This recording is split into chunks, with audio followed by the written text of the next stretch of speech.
down to crumble. God give my Lord the truth.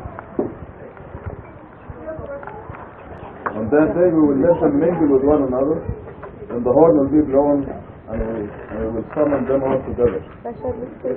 This verse is 3 or 4. This verse talk about the end of the world. 3 or 4.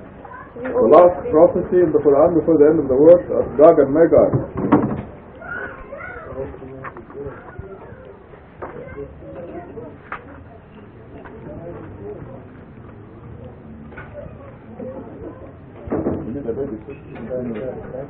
Living baby. The last prophecy is Gog and Magog, and it's going to happen at 1700 lunar days, 2271, the year 2271, because if you go to Gog and Magog, it's in verse 94. If you count the verses at the end of the surah, it comes to 17th century from the revelation of the Quran. The only other mention of Gog and Magog is in Surah 21, also 17 verses from the end. So how do you know that the end of the world is coming 9 years after these 17? Because the end of the world is 1709. 1710 actually. Where does that extra 10 years come from? Where does it say? When you see page 305, at the top, K-S-Y-A-I-N-A-S. Okay, if you add the value of all these letters in the Quran, it comes to 1709. And they determine the length of time from the revelation of Quran to the end of the world. You have to read the appendix on the end of the world. I think it's appendix 25. Huh? 25. So 1709 means the length of it from Quran to the end of the world was 1709 will be completed, so the end will come in 1710, which is a matter of 19. You have to give this kid up for adoption.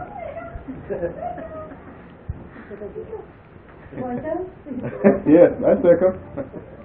That's 300 lunar years from now. 309. Yes, from now, yes. Because both of these Gog and Magog are mentioned 17 verses before the end in the chapters, could it also mean that 17 years before the end of the world it is coming? No, 17th century is because this, you put all the pieces together, this is what you come up with.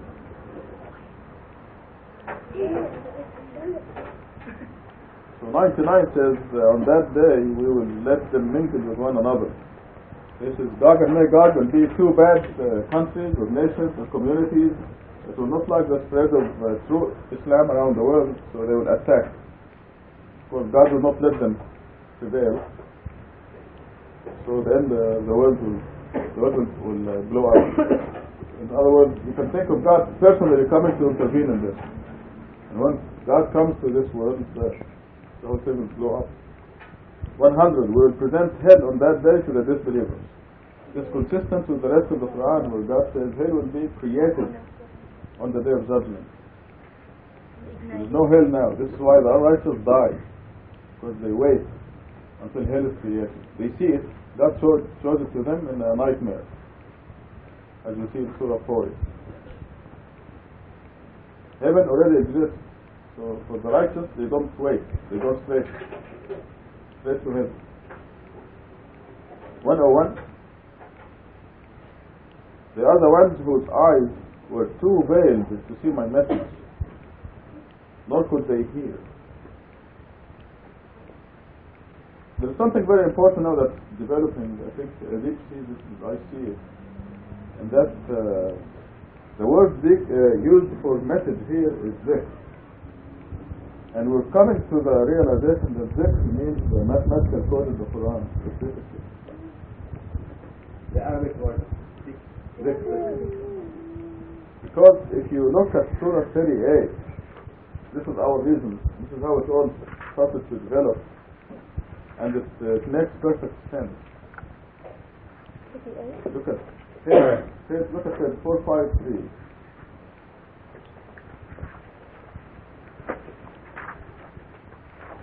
Habib, you wanna get 2 copies of the Quran there? One to your dad, one to yourself, from up here.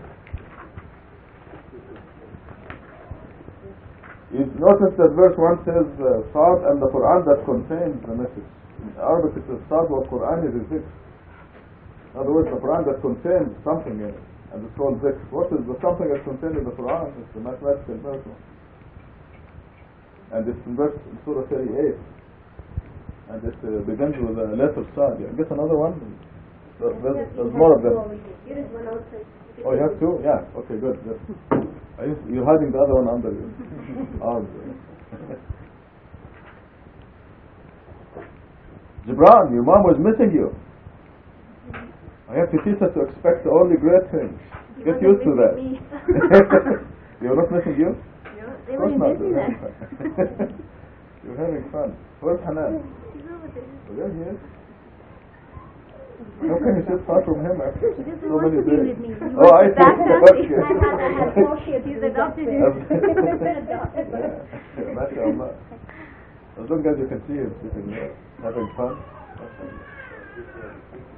Even 15:9, Surah 15, verse Yes, 9 and then احنا نزلنا الذكر وإن له لحافظون. But Edip doesn't like that. Edip wants to use that. He doesn't want to touch the idea that the Quran may not be completely preserved. So, but anyway, a dhikr. Also, when God speaks about the number 19, He says this is Zikra, which is very close. Zikra lil-Basr. So we're coming. So now, if you look at this verse here, on that day, God says they are the ones whose eyes were too veiled to see my mathematical code. The verse in chapter 15, 9. Yes. The except is given a miracle of mathematical structure of Quran. The mathematical structure of Quran, until now, it covers all verses, even letters, words, and the things that we didn't cover yet. And for this reason, what Quran is Zikr, Quran as a Zikr is mathematical structure that means even if we accept that this mathematical structure has been preserved with God, by God, this covers the whole Quran. Yes, and guarantees it's preserved. It doesn't include that something that, for example, these 2 verses is not doesn't belong to mathematical structure. So we want to close the hadith. So they're too noisy.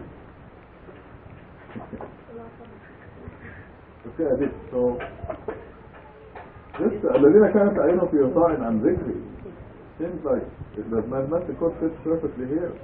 So those people just cannot see the miracle, no matter how gigantic it is. Could you go over this against the Quran and the Quran that contains the Zikr, which means The mathematical code. The mathematical. This is verse 8, Reşad, that أنزل عليه الذكر من بيننا. Yes, that's true. Yes. Yes, this is you.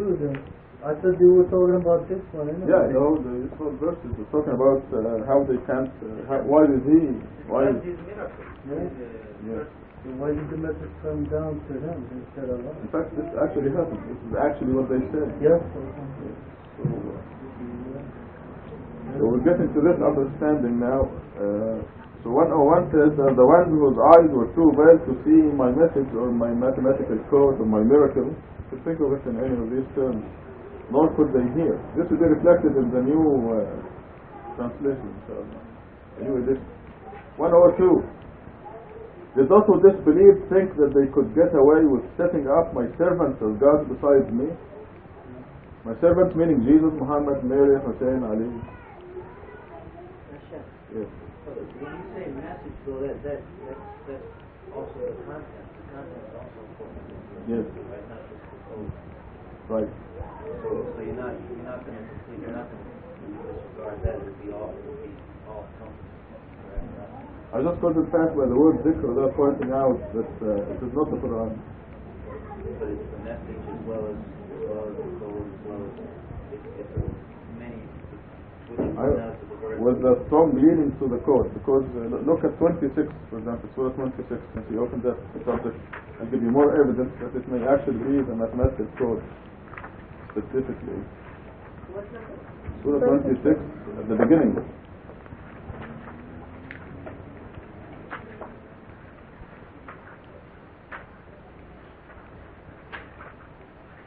Verse 5. Whenever a zikr comes to them from the most gracious, they turn away from it. Let's look at Surah 21, the beginning of 21. Verse 2 says, whenever a zikr comes to them from the Lord which is new, they listen to it heedlessly.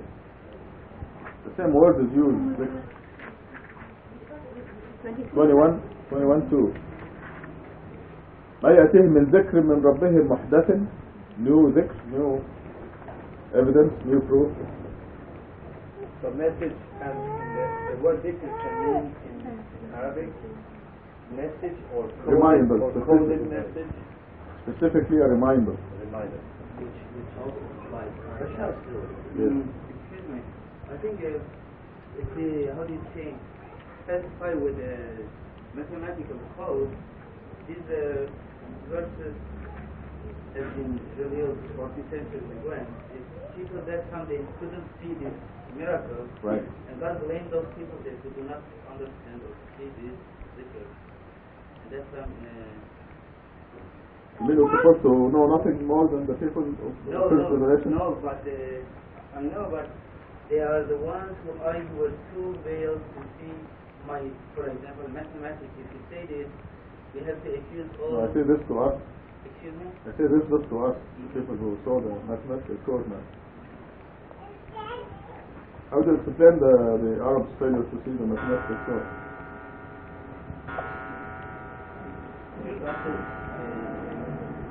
Which miracle did you see? What kind of miracle did you not see? But then, I don't know. 102. Did those who disbelieve think that they could get away with setting up my servants of God besides me? We have prepared for the disbelievers hell as an eternal abode. Shall I tell you who the worst losers are? They are the ones whose works in this life are totally astray, but they think that they are doing good. Those are the worst losers. So you better make sure that you're worshiping God alone, you're devoted to God alone. This is the criteria.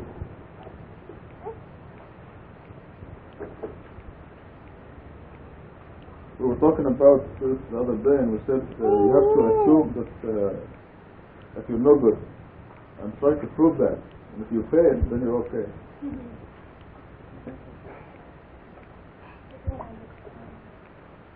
Okay, let's take two people. One says La ilaha illallah, and the other says La ilaha illallah Muhammad Rasulullah. Which one is more likely to fall in idol worship? The one who says Muhammad Rasulullah. Yeah. Which one is more likely to be accused of being putting something with God? The one who says La ilaha illallah Muhammad Rasulullah may be perfectly alright. Maybe perfectly alright. But that's the maybe. But the one who says La ilaha illallah, there is no chance of accusing him or her of being putting idols next to God. You say God alone, God and Muhammad, God and Jesus, God and Moses, God and Mary. Only the person who says God alone is safe.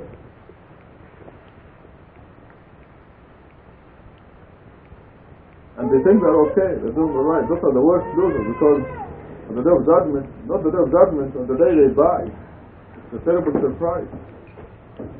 The angels come to beat him up and say, what do you mean? I was good. So it's going to be a terrible surprise. This is why God calls them the worst losers. Can you be the righteous person, like you got to live in God according to Torah? Yes, and your work will be in vain. You are Muslim, but you don't believe in God. Right. Is it possible? Yes, you'll be the nicest person in the world. You'll be charitable, you're very nice, you never hurt a fly, and you go to hell. Because your work is in vain. What do you want this life? You want only this life? No? It's in vain. It's totally in vain. But this life, there are certain guarantees in this life anyway, for the believer and the disbeliever. You remember Abraham said, provide only for those who believe in God on the last day. And God said, no, I provide for everybody, believer and disbeliever. Isn't it so that because it's a test. You have to provide all the, so on the day of judgment they'll not say, oh, I didn't believe because I didn't have any money. Yes. Isn't it so that actually when you refuse to believe, it's like you are completely rejecting where you come from, in a sense. Our soul, we come from the world of No, when you refuse to believe, you're making a choice. You have given God's message the day you were born, and you're given Satan's message. And you make a choice. And you chose Satan's message, therefore you belong with him. Yeah, exactly.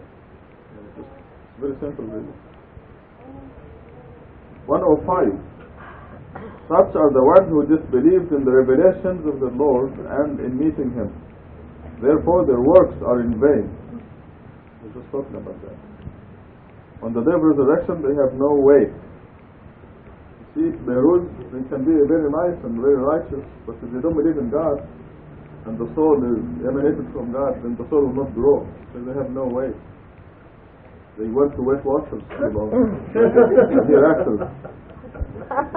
Of the hereafter, of the wet waters of the hereafter. You're supposed to go to the wet waters this world. Not wet waters, stone waters. Yes, stone water.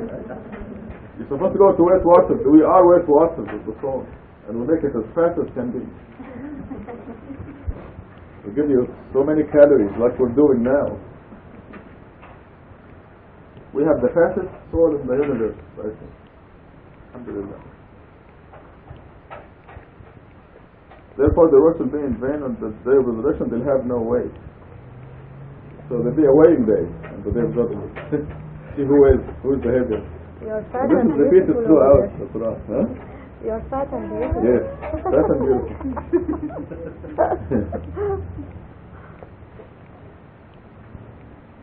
106. Their just requital is hell in return for their disbelief and for mocking my revelations and my messages. As for those who believe and lead a righteous life, they have deserved the blissful paradise as their abode. Forever they abide therein. They will never want any other substitute. I mean, the choice is so glaring, so fantastic. And what is needed is so simple. What is needed is what is good for us. Do the 5 prayers, the fasting of Ramadan. All these are designed for our physical and spiritual improvement.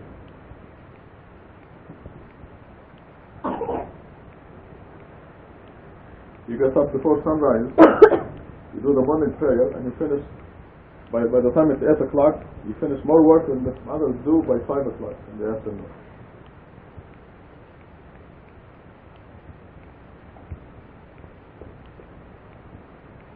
And 9 o'clock or 10 o'clock, especially on Sunday.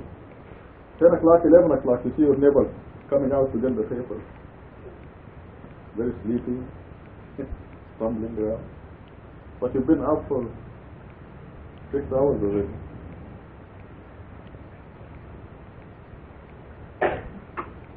I think we discussed all the physical benefits of getting up and doing the 5 prayers. The Quran, everything we need. 109 say, if the ocean were ink for the words of my Lord, the ocean would run out before the words of my Lord run out, even if we doubled the ink supply. These 2 verses have to do with Quran versus Quran and Hadith. God gave us the Quran and He gave us everything we need here, everything that's relevant to our eternal life.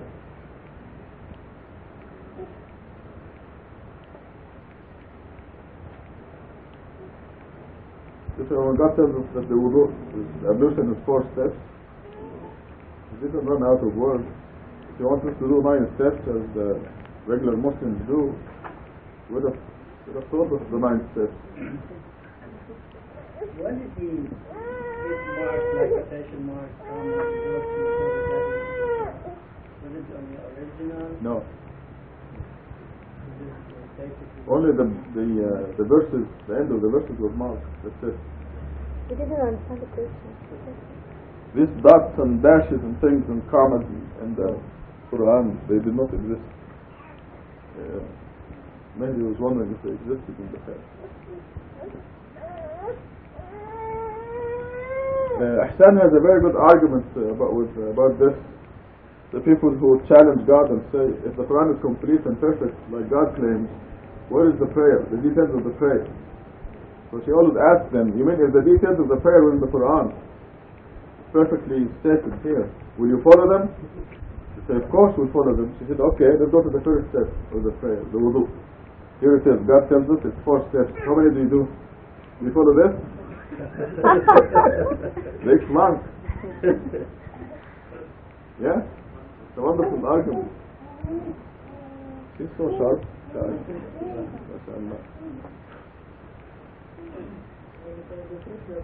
Yeah? Right, but how do you come up with this idea? MashaAllah. Wonderful. One thing I found out about the Shia, good for Shia. Yes. Because all of them, they believe that if you say Amin in Salat, destroy your Salat. If you say Amin, Oh, wonderful. Yes. Yeah, but when we ask them, for example, if the Amin is bad or good, they say, no, Amin is very good. That means dua or something like that. And when we have to do Rabbana Atana, when they say, what is wrong with Rabbana? You are too far because Rabbana Atana, all this is good things. And I asked them, okay, what Amin? Amin in my language is very good. Is bad? They said no. They said, why? Amin is destroy the Salat, but adding the Muhammad and the Qul Huwallah and the Rabbana is not. They don't have any answer. Right. They believe that if you They have no argument.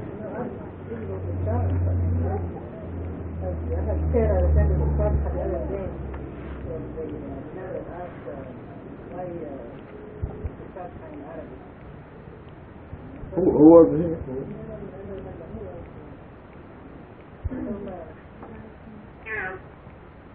Someone was asking, why do the Fatha in Arabic, it's so difficult. So difficult for Why the... not surah? Why don't you read surah after Fatiha? I tell them you have to look at the Islam as a universal religion. Everybody has to learn the Fatiha and has to do it exactly the same way. If you put other surahs and see, but let me give you a sample. Get a sample. It's very easy to learn. And I told Sarah, I said, Sarah, can you please write to the Federal Fat? She did that. She doesn't speak Arabic. She's a child. And then she recited Fatiha. That's what you need. Perfect, yes. That's what you need for the Salah. Among other things. If you read anything after Al-Fatiha, Alhamd, what will you read? And who's going to pick out what? There's so many... Everybody will be saying something different. Among other things, not other things.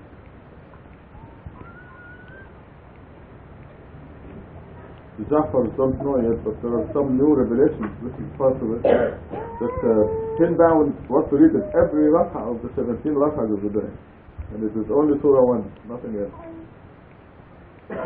So inshallah, after you rest, take a nap and so on, and come back tomorrow, we'll go through it. But God told us exactly what to read in every single unit of the prayer.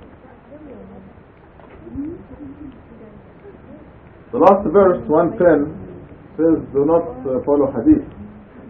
Say, I am no more than a human being like you, being inspired that your God is one God. Those who hope to meet the Lord shall work righteousness and never worship any other God besides his Lord. Says, in other words, this verse saying, I'm a human being like you, do not idolize me. This is the Prophet Muhammad is being idolized against his will, and Jesus and Mary are the same. They're being idolized against their will.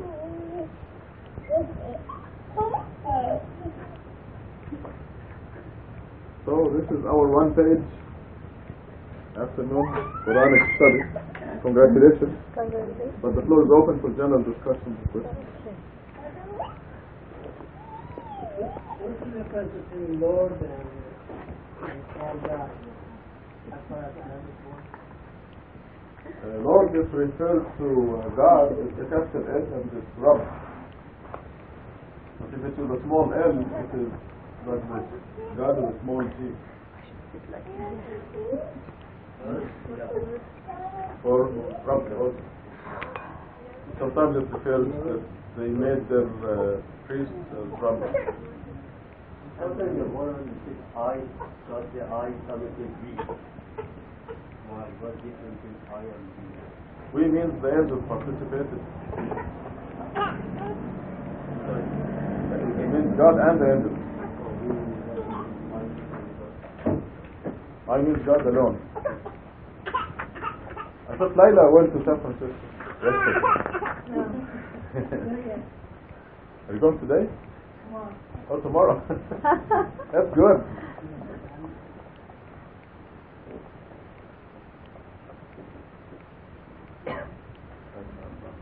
What was the question again? Oh, Rabb, Lord. And the question on I and we. Like what God says, we revealed this scripture and we will preserve it because Gabriel participated in the process of revelation. And we will preserve it because our angels making sure that nobody will tamper with it. And this is generally the rule. The one part that confused a lot of people is we told the angels fall prostrate before the... I hear this question more often than anything else. We told the angels fall prostrate before Adam. So how can it include the angels? They don't understand that the number of angels is... even the angels don't know how many angels there are. There are so many of them. The number is so vast. What happened was God told the leaders of the angels, I want all the angels to fall prostrate when Adam stands up. When I blow into him from my spirit and he stands up alive from mud to a living person, I want all the angels to prostrate. So the angels went and told the rest of the angels that when this happens, God wants us all to fall prostrate. So it's still we. God told archangels and the archangels told the angels. Yes. I have been told, or maybe I talked to, they say that the name of God, not God, Allah is the name, and that in translation should be Allah, because that's his name. Yes. And it should not be translated as God. So why do you translate? Why do you translate this in the name of? You either speak in English or speak in Arabic. Yes, but I mean the name, for instance,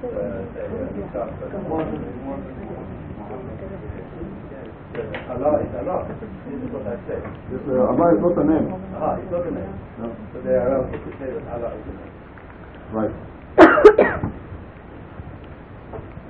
The Christians in the Arab world say Allah. What is all good names of God? Whatever name you call for him, It's not a name.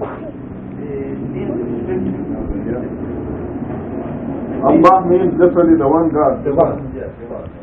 Allah means the one God. I hear this a lot also. Very stupid. And you look at something that says, in the name of Allah, the Rahman, the Rahim. Give this to any American and have him figure it out.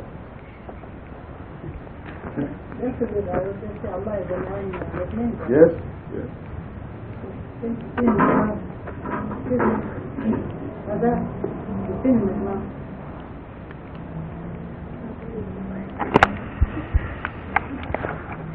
What is?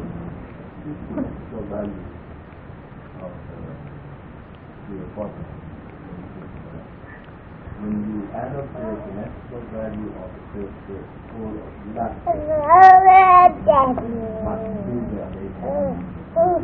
you consider this 800 would be done. Definitely. Although you pronounce You pronounce the same.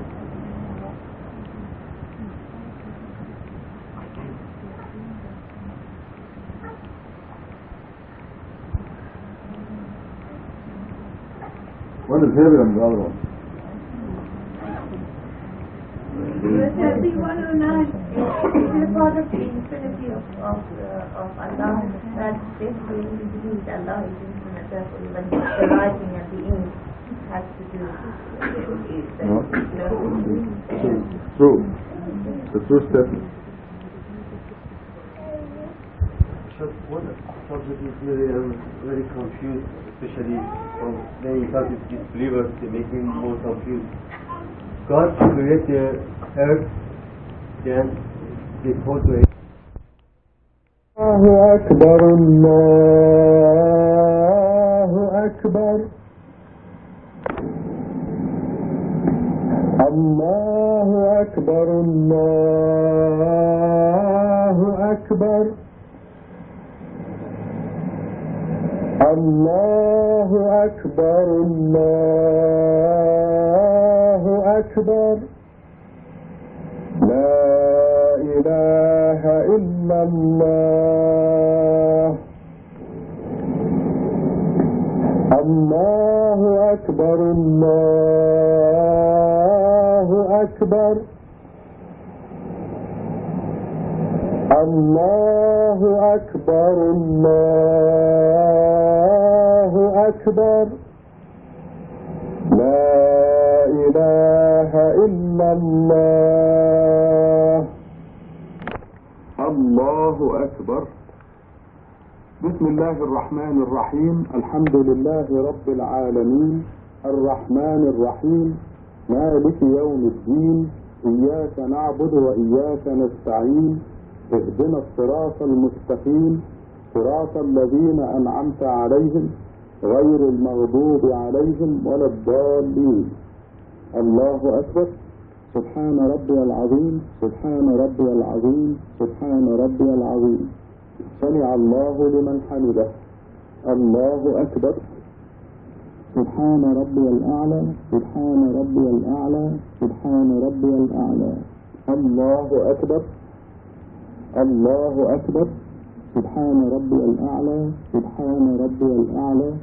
سبحان ربي الأعلى الله أكبر بسم الله الرحمن الرحيم الحمد لله رب العالمين الرحمن الرحيم مالك يوم الدين إياك نعبد وإياك نستعين اهدنا الصراط المستقيم صراط الذين أنعمت عليهم غير المغضوب عليهم ولا الضالين الله أكبر سبحان ربي العظيم سبحان ربي العظيم سبحان ربي العظيم سمع الله لمن حمده الله أكبر سبحان ربي الأعلى سبحان ربي الأعلى سبحان ربي الأعلى الله أكبر الله أكبر سبحان ربي الأعلى سبحان ربي الأعلى سبحان ربي الأعلى الله أكبر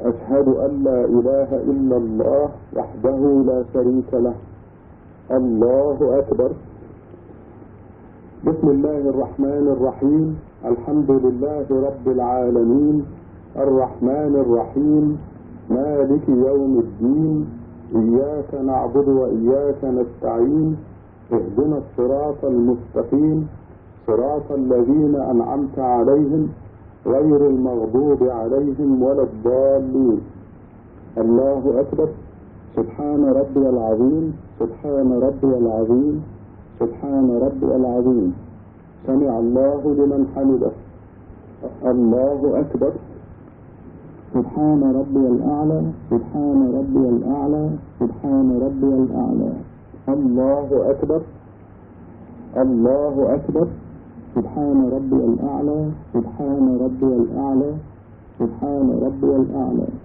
الله أكبر بسم الله الرحمن الرحيم الحمد لله رب العالمين الرحمن الرحيم مالك يوم الدين إياك نعبد وإياك نستعين اهدنا الصراط المستقيم صراط الذين أنعمت عليهم غير المغضوب عليهم ولا الضالين الله أكبر سبحان ربي العظيم سبحان ربي العظيم سبحان ربي العظيم سمع الله لمن حمده الله أكبر سبحان ربي الأعلى سبحان ربي الأعلى سبحان ربي الأعلى الله أكبر الله أكبر سبحان ربي الأعلى سبحان ربي الأعلى سبحان ربي الأعلى الله أكبر أشهد أن لا إله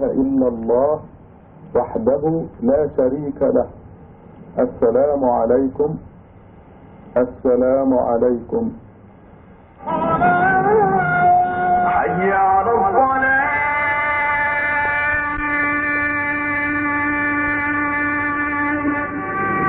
حي على الصلاة. حي على الفلاح.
أعوذ بالله من الشيطان الرجيم. We seek refuge in God from Satan, the rejected.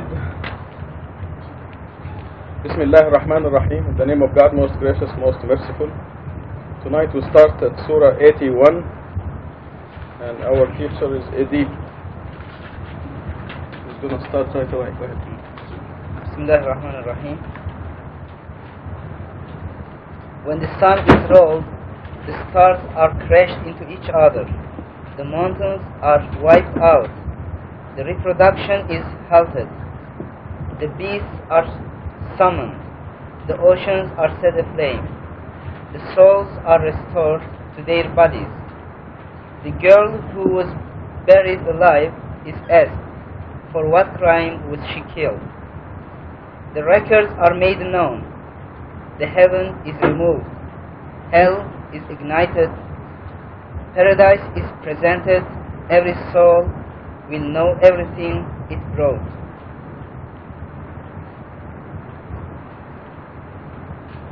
Here, there is a general description of end of the world and resurrection, but I think there is no a sequence between these events. Only description both two events.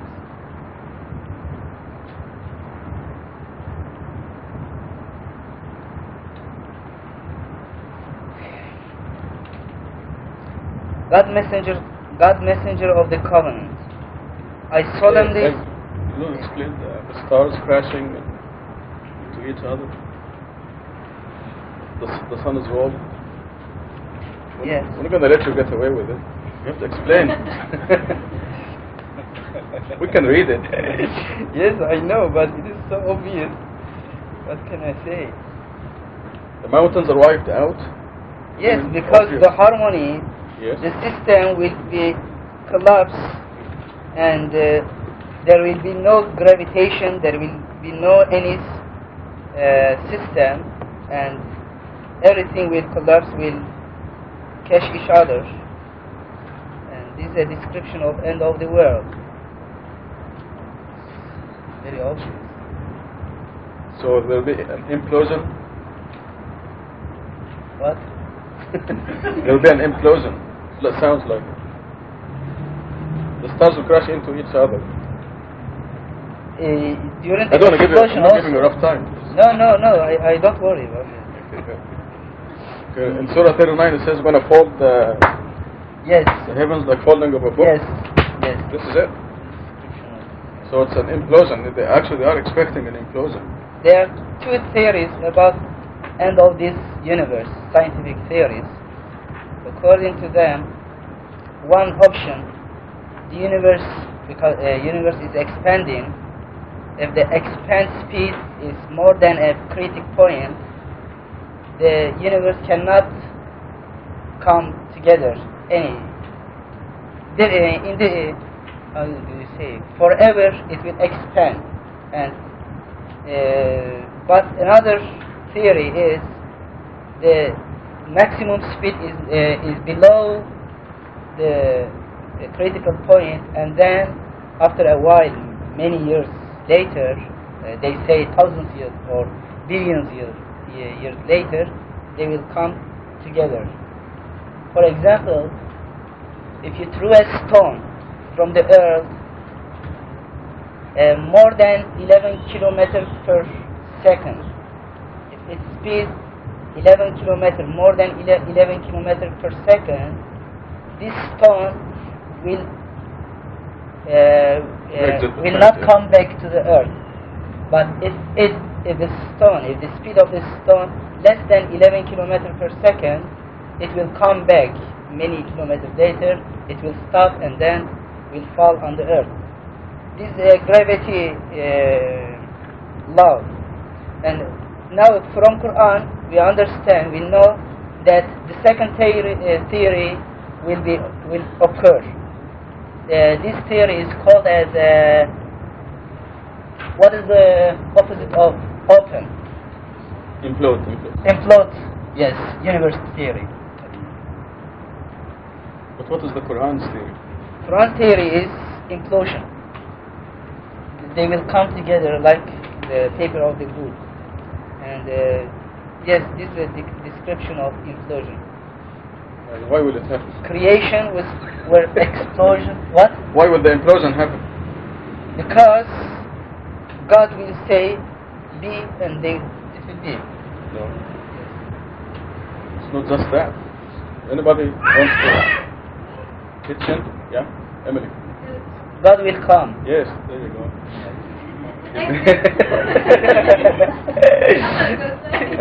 You have to speak fast, yeah? Okay, now we're talking. So this implosion will happen because when will God physically comes, come to this God's physical existence, when God comes, this universe cannot stand for God's physical existence, and then they will implode.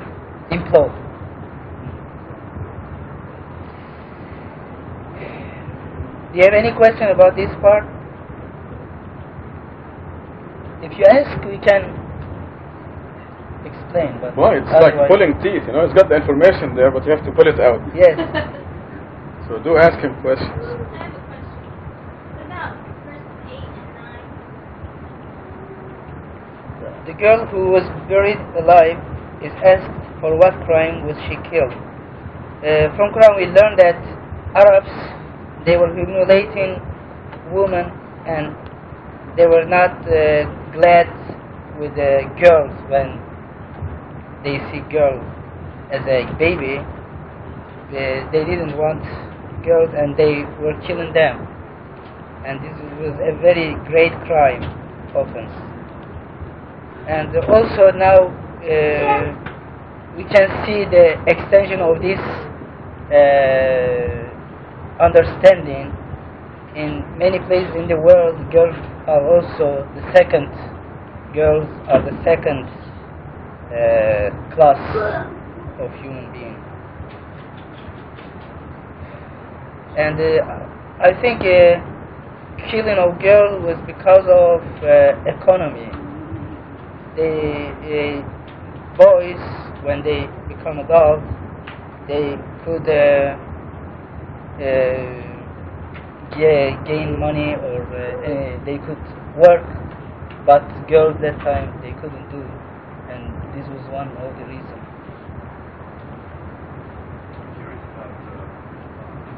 What?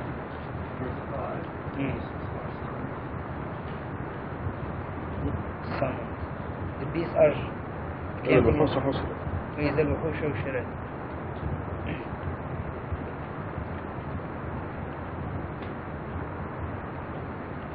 He's waiting. Yes. What's your question, brother? Why? Are the beasts called fourth? They are called fourth. What does that refer? There are two ways to interpret, to understand this. One way, the beast, when a big event, explosion or a great shock happens, from fear they come together. They become together. This may be expression of this event, or in hereafter, God also will resurrect all animals. Yeah, the second interpretation is correct, because in Surah 6, verse 38, you can see that remember, yes.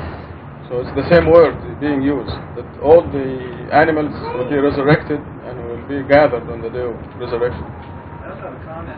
So if you had a pet or anything, you will meet them all on the day of judgment. I have a comment which I'm not sure is accurate because of my familiarity with loss on memory. The first two verses sound very similar also to what is described as a black hole phenomenon, where a star changes its size very quickly and then shrinks, and the gravitational mass becomes so great that it actually draws other stars in. Yeah, the black hole phenomenon is a minute representation of this. This is a universal black hole. It's similar to it. But I want to go back to the 8 and 9 that Bess was asking about. I don't like to depress you, but this is actually still happening in Saudi Arabia today. I call it a cultural disaster. And this is why when they walk into this mosque, they're shocked to see a woman's hair, for example. And they run away. I mean, they cover up the woman, and they regard them in such a disastrous way that they used to kill the baby girls in the past. And I had a Saudi friend 10 years ago who went back to Saudi Arabia, and he came back. He was almost crying. He said, "You can find baby girls in garbage bins now." He was from Medina. So this in the Prophet's city. It's very depressing. But that's what I mean. How will you change a cultural behavior like that if the Quran didn't do it? I mean, what is going to do it? But this will make you understand why they are shocked when they walk in here, and they make up stories like in Masjid Tusan the men and the women pray side by side, which is not true. And they make up things like the women lead the prayer at Masjid Tusan. It's just they have this severe complex that even today this thing's happening. They don't have accurate records of pregnancies or even births in Saudi Arabia. So this is why it is significant that it is mentioned in this surah and mentioned in other places in the Quran. The girl who was buried alive was asked for what crime was she killed. And of course the hint is for those who commit this horrendous crime. It's a demonstration of stupidity.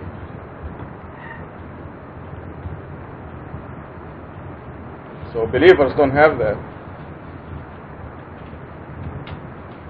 I come across believers once in a while who prefer to have a son over a daughter or something. And I really suck it to them when they come up with that, because there's no preference whatsoever. As far as God is concerned. It may even be the other way around. In fact, there are sayings, I think here in the States maybe, maybe in other countries also, that say what the girl brings a son, but the son is taken away by his wife, some to that effect. And, right, something like that. I've heard it in different ways, said in different ways. So,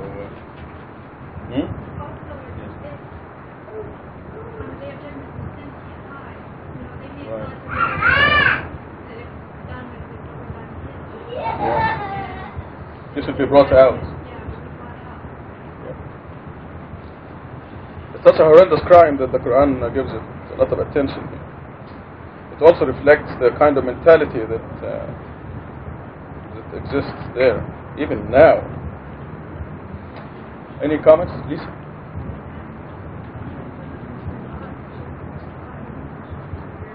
Exactly, yes, exactly. I'm glad you mentioned that.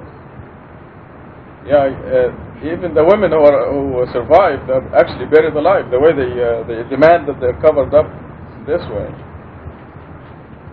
Ismail just came from Iran, and how does the streets look like? The ladies, they have to be covered up. How is the society in general accepted?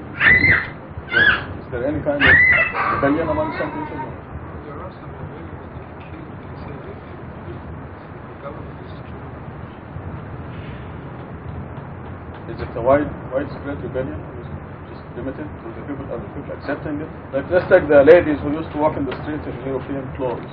Now they have to cover up in this black stuff. So they are.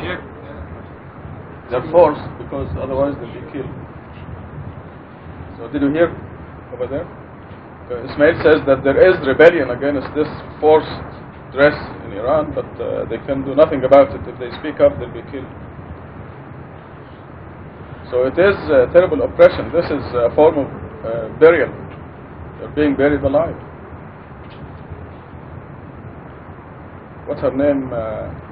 60 Minutes, what's her name? Diane Sawyer. Diane Sawyer went to Iran, and she had to, before the plane landed in Iran, she had to cover up her head, and she made a big deal out of this. And it's a double standard. Go ahead. In the process of writing a paper about so-called Muslims, I was shocked to find out that even today, certain so-called Muslim countries close the case now, just out of sheer suspicion or people throw his daughter out of the house. This day, they had records where people actually, for example, murdered their wives. Oh yeah, or daughters. Discontent. And he's trying to rationalize this based on all the violence and what kind of intent behind it to take their life. And there's frequent incidences of this type of thing happening, where the husband will say, I don't want you anymore. There's something wrong with you. He may murder his wife. He may throw her out. He may completely reject his daughter. Well, I have on my desk a piece of news from the Arizona newspaper, where in Iran they ordered, in Pakistan, a judge ordered the execution of 6 people because of sex crimes. This is the headline. And when you read the article, you find out that this lady didn't like her husband, so she left him. Of course, according to the Quran, marriage is a contract between 2 people, and once out, the contract is invalid anymore. But they don't give this right to the woman, according to the so-called Islamic Sharia. So I don't know how many months or years later she married somebody else. Now her former husband complained, and they ruled that she and her new husband have committed adultery. So the judge ordered them stoned to death, and 4 of their friends. also stoned to death because they knew about it. I have this on my desk. If you don't believe it, you can read it later. This is the kind of mentality that is where the women are oppressed.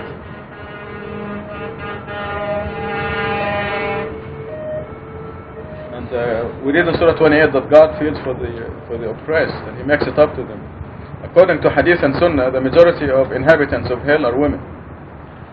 But I'm convinced that the opposite is true, because of the oppression that they undergo.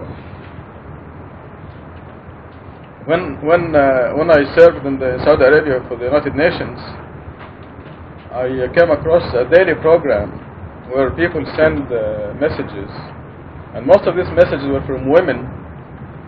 I'm telling you, I cried. I actually cried listening to that program. Because a typical story will be a woman whose husband disappeared for 6 months or a year. She doesn't know where he is. She's grounded in the apartment or the house or the place that's assigned for her. And her in-laws bring whatever food or whatever that keeps her alive. She never leaves the place. It's just like a prison. And this is a typical story. And she's asking for help. Obviously, she snuck out a letter to that radio program. So it is a tragic situation, and I guess abandoning the Quran is one of the reasons for this happening. Any other comments or questions? I just want you to know what is happening over there, so we can thank God for the freedom we have here and the ability to practice the Quran. Edip, back to Edip. Verse 15. Yes, verse 15.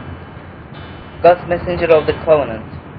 I solemnly swear by the galaxies, precisely running in their orbits, by the night as it falls, and the morning as it breathes. This is the utterance of an honorable messenger, authorized by the possessor of the throne, fully supported. He shall be obeyed and trusted. Your friend Reşad is not crazy. He saw him at the high horizon. He is not holding back any news.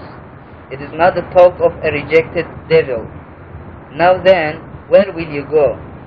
This is a message to all the people, for those who wish to go straight. Whatever you will is in accordance with the will of God, Lord of the universe.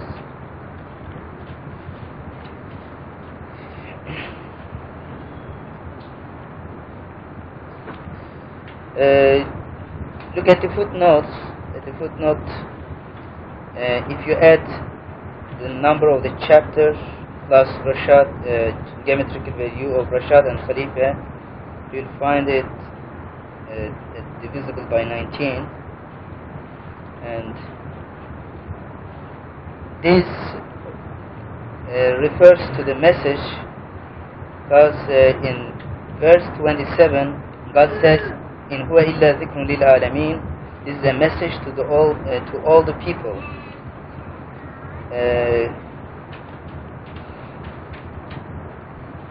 And it describes Reşad's experience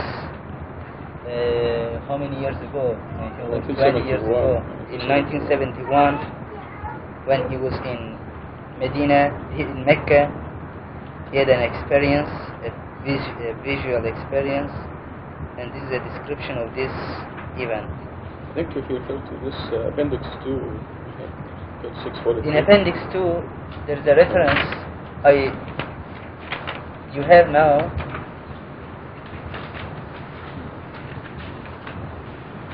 Now, in chapter 3, verse 81, you will see the prophecy about God's messenger of the covenant, and if you add them to the geometrical value of Reşad and Khalifa, you'll find 1311, which is multiple of 19. And this surah has number of 81, and you find in verse 19 God describes the messenger, and also if you add them up, it is also divisible by 19.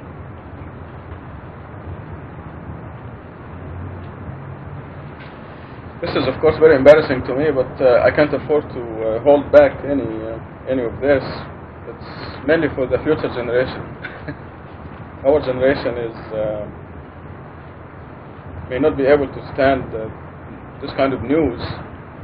As for our people, God snuck it on us gradually, very slowly, so we are able to stand it. But it really is an awesome responsibility. I want to read with you page 643, Y81. I want to spare Edip the shyness. Verse 81 and Surah 81. Number 16 here says, God's message of the covenant is prophesied in verse 81 of Surah 3.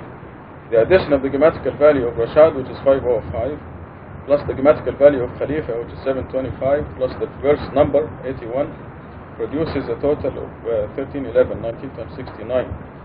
Number 17, if you look at Surah 81, which is what we're studying tonight, we read about a messenger of God who is powerfully supported and authorized by the Almighty, as we see in verse 19.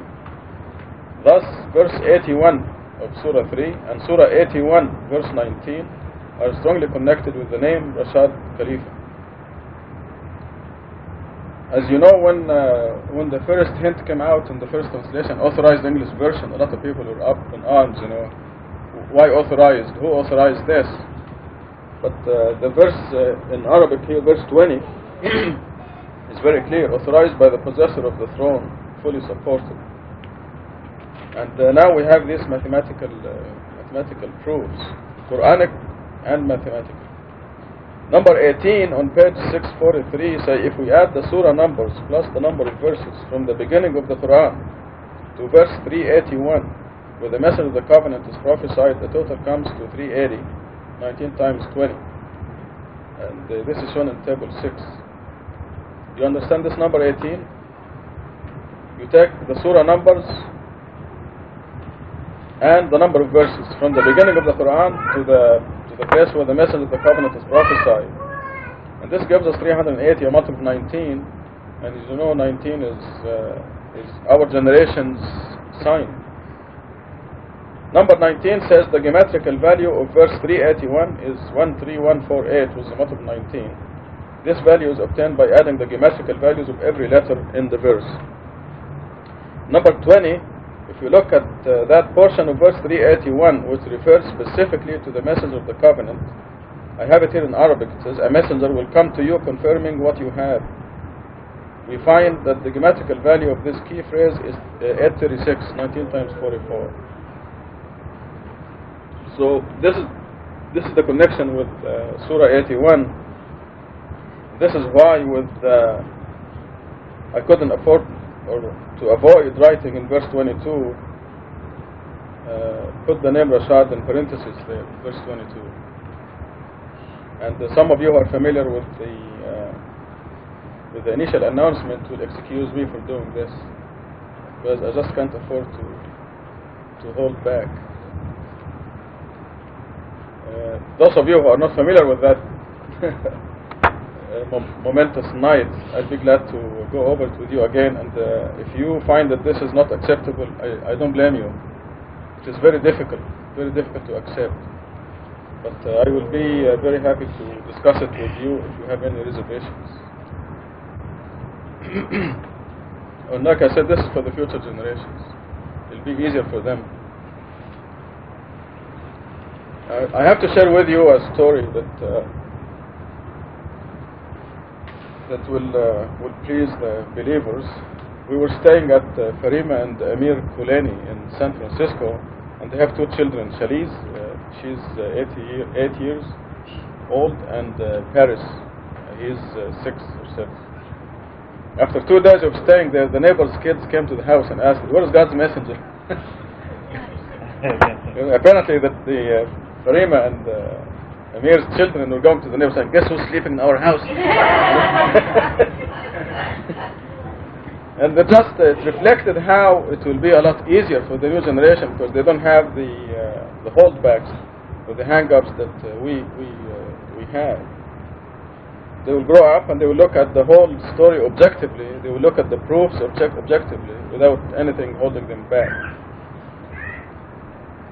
So it pleases us to see the people, the new generation. So this here, if you excuse me for putting it in, it is for the new generations. And I hope most of you will understand anyway. Okay, back to Edip. Do you have any questions about this part? If you have any questions, don't be shy, because you have to bring out all any doubts and kill them. Yes. It's interesting that I find some of these things happening without me paying attention, like he's not holding back any news. He's not holding back any news, because I'm not holding back anything. I want everything to be clear in the open. And then I read the verse and they say, yeah, this is what is happening. And the point that Lisa raised of obey and trust, he shall be obeyed and trust, it is not the person. It's obey and trust because we're receiving information from God. And this is why God ties the commandment of obeying God and obeying the messenger together throughout the Quran. Because I'm just as excited as you when we receive new information that straightened everything that we were doing. We were doing lots of things wrong, and God's mercy sees to it that we changed our ways to the correct way. So this is where obeying and trusting comes. Your friend is not crazy.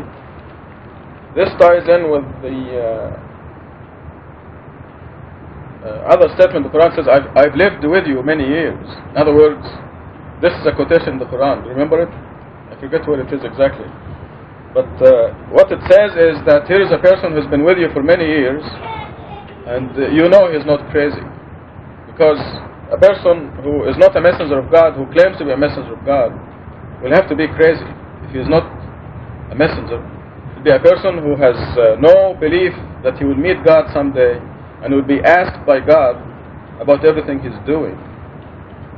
Or he's a person who doesn't have any mental capacity whatsoever. And the statement that I've lived with you many years is because I got to know you, we know each other, and obviously I'm not crazy or mentally retarded or any. So this statement, your friend is not crazy, ties in with that. I stayed with you for a number of years. It is God's design to appoint messengers after the age of 40. This has been consistent, except for the Prophet Jesus, for special reasons. But every messenger was appointed after the age of 40. So he lived among his people for 40 years. They know him as a normal person who's a merchant or a shepherd or going about his business. They know he's a normal person. All of a sudden he says, I'm God's messenger. And invariably they accuse him of being crazy. So he said, I lived with you so many years and you didn't know that I was crazy, so why do you call me crazy now? Going to examine what I'm saying. Yes? 10:10? 10:16, yes. 10:16, yes. What is it? So this is the idea. Because if a person lives with you for so many years, you know him closely, and you know very well he's not crazy, then he's either he's really a God's messenger, or he's a very, very bad person who is trying to trick God. It's one of the extremes, and nothing in between. Yes. Him at the high horizon. He saw him at the high horizon. The footnote 8123 says Reşad Halife'den was summoned to the high horizon as detailed in Appendix 2. And this has to do with the fact that I was summoned, and I was passive at the time, but all the prophets fulfilled their covenant, which is recognizing, acknowledging, supporting, and believing in the message of the covenant. Yes, it was on the high horizon. Exactly where I don't know, but it was out of this universe. It was in the place where the chances are it's in the 7th or the 1st universe. If you consider ours the 7th universe, that fulfillment of the covenant occurred in the 1st universe. And in the last conference, as you know, I shared it with you in detail, and I'm glad to share it with anybody in detail at any time. But most of you know, those of you who don't know it, I'll be glad to share it with you again. But briefly, I was summoned to the 1st universe. I sat in a place, and all the prophets, one by one, acknowledged me as God's message of the covenant. I was told they were all the prophets. I was not given the identity of any of them except Ibrahim, because of his resemblance to my own family. I was taken aback by this man who looks like us, my uncles, my father, and I was told there was no speaking at all, but mentally I was told this is Abraham. Other than that, I was told that these are all the prophets. That they included Noah, Jesus, Moses, David, Solomon, all of them. So this is what 23 refers to. If you read the appendix 2, it will give you these details. All I meant was the thing about the timeline. What I know about evolution and Yes. understand that's what it's referred to. I just was asking you what about that. Yeah. Where are the prophets now? For example. And see what happens.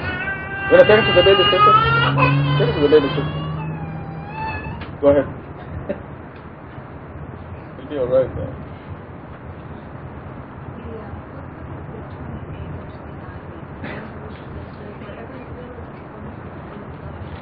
In other words, those who are known to be to deserve guidance will accept this information.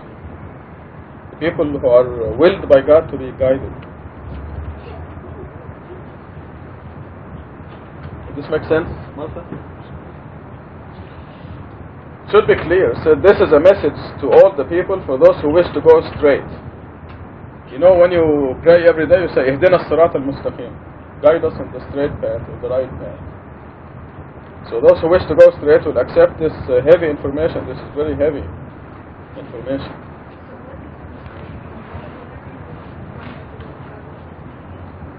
Okay, when you look at any person, there's an invisible stamp on their forehead that says heaven or hell. Okay, the person who stamped hell on the forehead, there is nothing you can do to guide them. And the people who are stamped heaven, God knows, only God knows who is going to heaven and who is going to hell. So, for the person who is stamped hell or misguided, there is no way you can make them understand. The person who is stamped in heaven would see this and would accept it right away. They will see that there is nothing wrong with it. It is in accordance with the Quran. There is sufficient proof. They may hold their judgment for a while until they examine the evidence and so on. The you here is referring to those who wish to go straight? No, it refers to you and me and anybody. Whatever you people will is in accordance with the will of God, Lord of the universe. So it's like those on the straight path are somehow incapable of willing anything that's not according to God's will. No, it is not new idea. We always talked about it, that when we are born, God knows already the people who did not side with Satan during that great feud. They didn't really side with Satan. Remember the khutbah, my last khutbah, about the two arrows? Okay, there's some people who went along with the crowd, but in their heart, they did not side with Satan. So these people deserve to be guided. They deserve to be redeemed. And they are put in circumstances that bring them in touch with this message, for example. When they are born, they are assigned to a certain house, certain parents, to grow up under certain circumstances, and then the result will be that they are guided, because they deserve to be guided.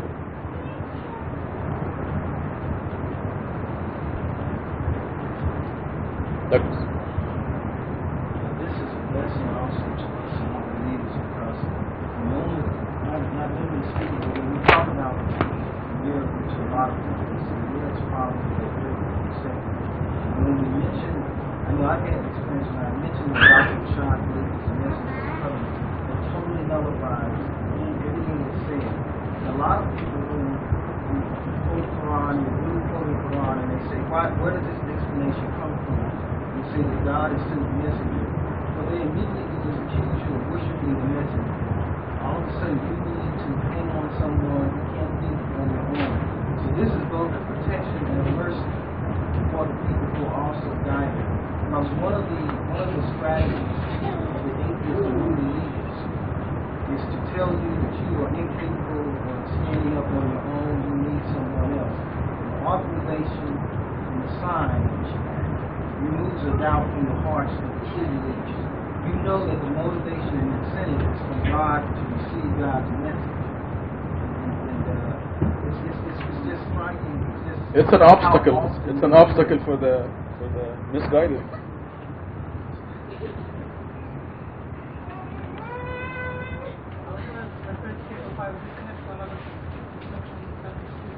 Say it again. Yeah, table 5 must be. No, before it. Yeah, it's from the previous page.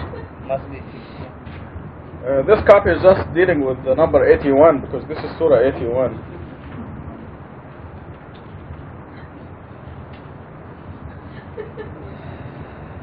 The locust playing havoc with the group here.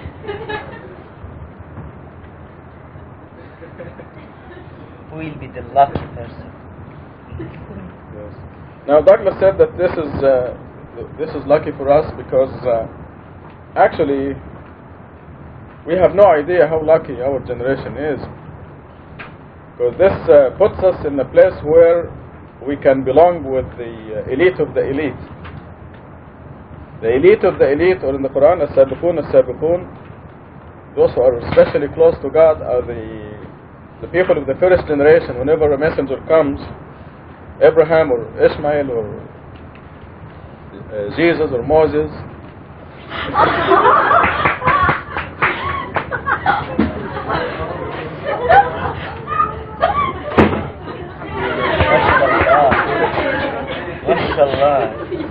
He's gonna fly around and hit everybody.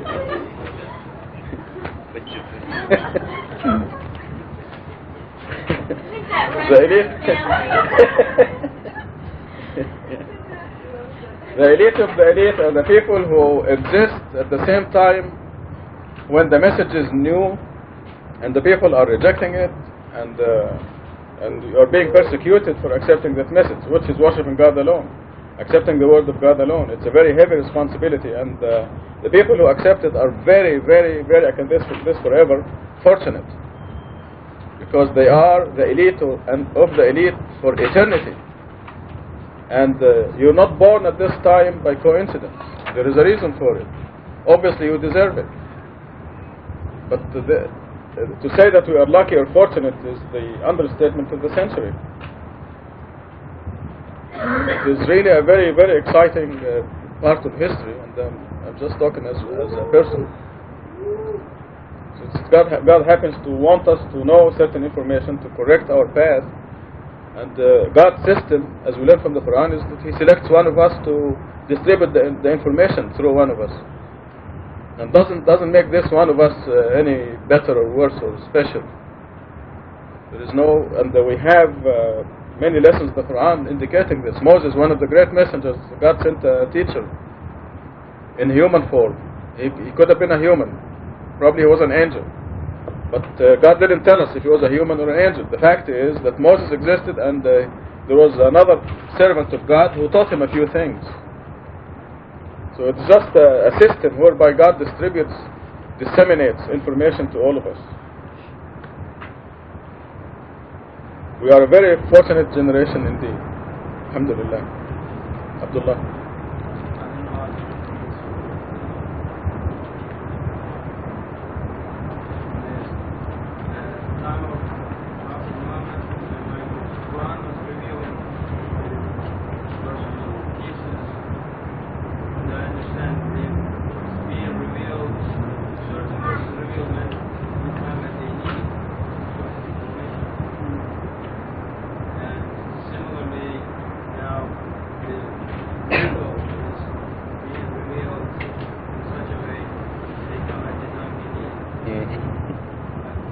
I think we lived these very exciting times, and we've seen how the information comes as we needed it, at the right time. When we, before printing the Quran, we were working on the appendix about the 2 false verses, and Mahmoud Habib and Abdullah Harik and Ismail Barakat and Feroz Karmali and Gatut were coming with information. There was just pouring information coming. The evidence, very powerful and amazing. I mean, we just couldn't catch our breath. And now that the book is in the press, they are very quiet, aren't they? You know, do you hear anything from Mahmoud or Abdullah? No. But the information came at the right time. It was just amazing. I mean, I will start the computer and I will be working on this subject, and they will walk in with the information as I'm just about to put my fingers on the keyboard to type. This is what Abdullah is talking about. Information comes as we need it, and this is why we're so positive about God's signs. We don't have doubts.